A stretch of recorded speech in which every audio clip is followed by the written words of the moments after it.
Offshore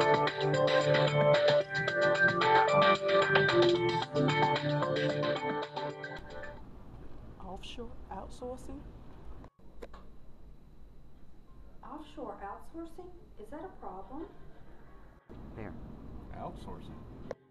Outsourcing. Outsourcing is a problem. Offshore outsourcing, that's a problem. Outsourcing, what is that?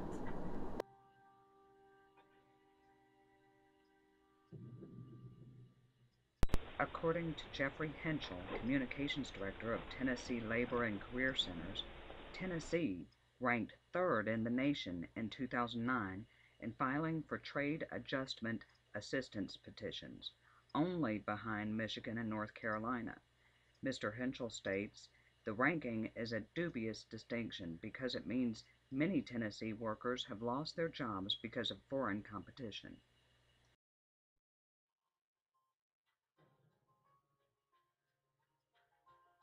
It's a problem because it means fewer jobs for U.S.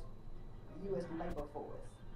Everyone agrees that there's been some job loss because of companies in the United States outsourcing overseas, whether it's telemarketing or manufacturing jobs.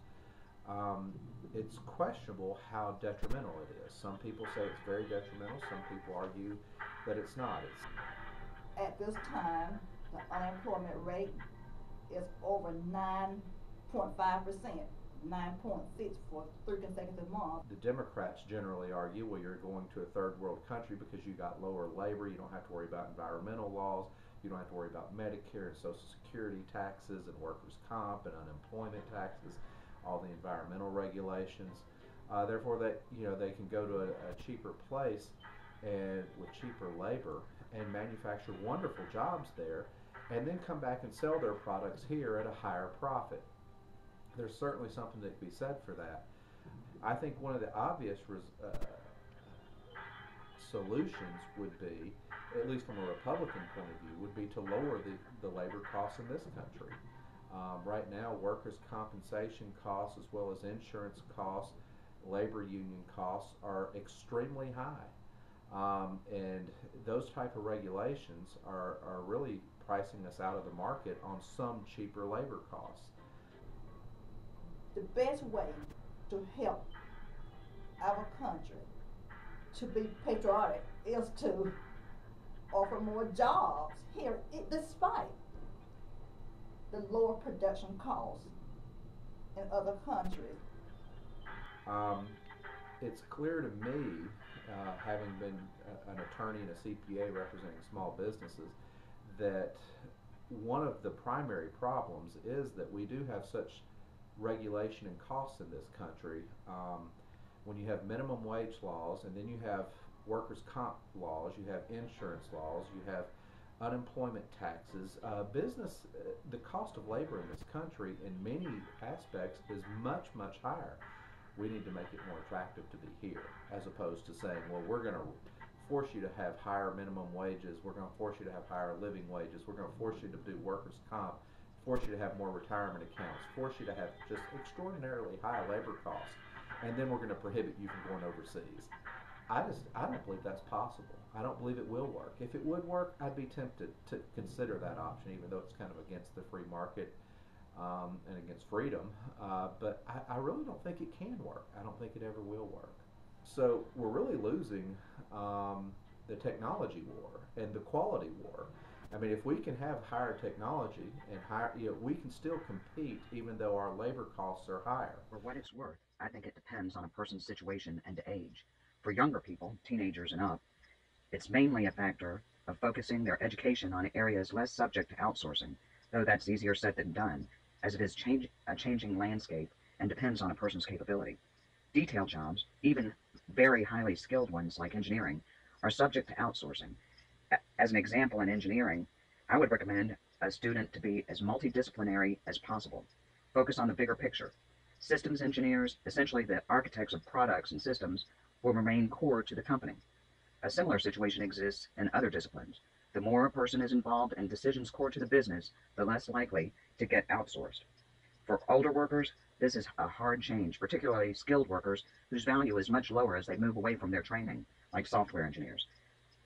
Some can find work in industries or product types that are difficult or illegal to outsource, such as military, space work, or engineering, though there are not so many of these, particularly in other professions. The other suggestion is to focus on smaller businesses that serve a local market. People still value one-on-one interface for items that are not commodities, like things you wouldn't go to Walmart to get. The best class in many areas will stay as a local product or service. For example, high-end bicycles versus general consumption bikes at big box stores.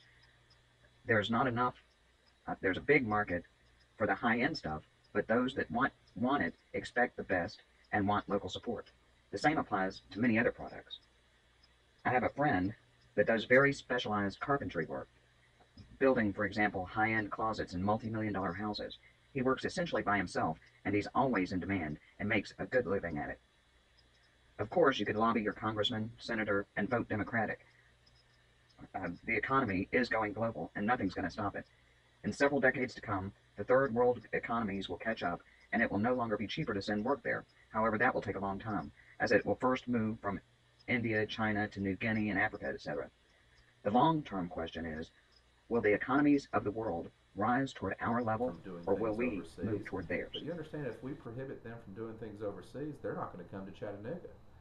We're not in a position to dictate things to the world. And therefore, we're in a free market, semi-free market economy that does have lots of government regulations. I'm all for doing whatever works. I'm just not convinced that the United States is in a position to tell Ford, General Motors, and the other United States companies, especially the companies that maybe do offshore accounts for customer service. How do you force them to stop doing that? You can enter a law saying they shouldn't, but they will find a way around it. They will go to another country. They'll just relocate their whole business if we do that. And I don't know that that's the wise decision. When you look at, for instance, a lot of our problems in this country, most of our automotive jobs that we've lost haven't really gone overseas. I mean, we're losing out to Japan and Germany, where their labor costs are just as high as ours. And yes, they do have some manufacturing facilities in Mexico, but they also have a lot of manufacturing facilities in this country and in Europe. I think the only thing that the United States government can do is try to help local businesses and United States businesses become more competitive by really reducing a lot of their regulations and costs. That's what I would encourage. Try to maybe approach our department heads and division heads and ask them, what can we do as members of this company to produce all aspects of this service or all aspects of this product? Well, individuals need to look at have to be a lot more savvy in today's market. They need to look and see where the new jobs are coming, whether it's technology or whether it's getting an education. I mean, there's a lot of trades out there, whether it's being a mechanic or being working at a hospital as a technician. And I would encourage people to look for those professions, whether you need a college degree or not, and try to get into those things. As far as petitioning your government, I would be leaning as a former state legislator on the Republican side of things. I would certainly encourage people to petition their government to help businesses by lowering the cost of business, as opposed to somehow thinking that raising the regulations and demands on business to hire more people, and then to pay them more, and then to give them more benefits, and to give them more health care, to give them more workers' comp, to give them more of everything, that in the long run doesn't help business, and it doesn't help the employees that they're trying to hire. So I would encourage individuals on two levels. First, they need to really start paying attention to the world economy and their local economy. In Chattanooga, for instance, I mean, we have lots of new businesses coming into town. Then there's lots of parts of Chattanooga that those jobs are drying up, and you need to start trying to recalibrate your resume a little. But we can do more.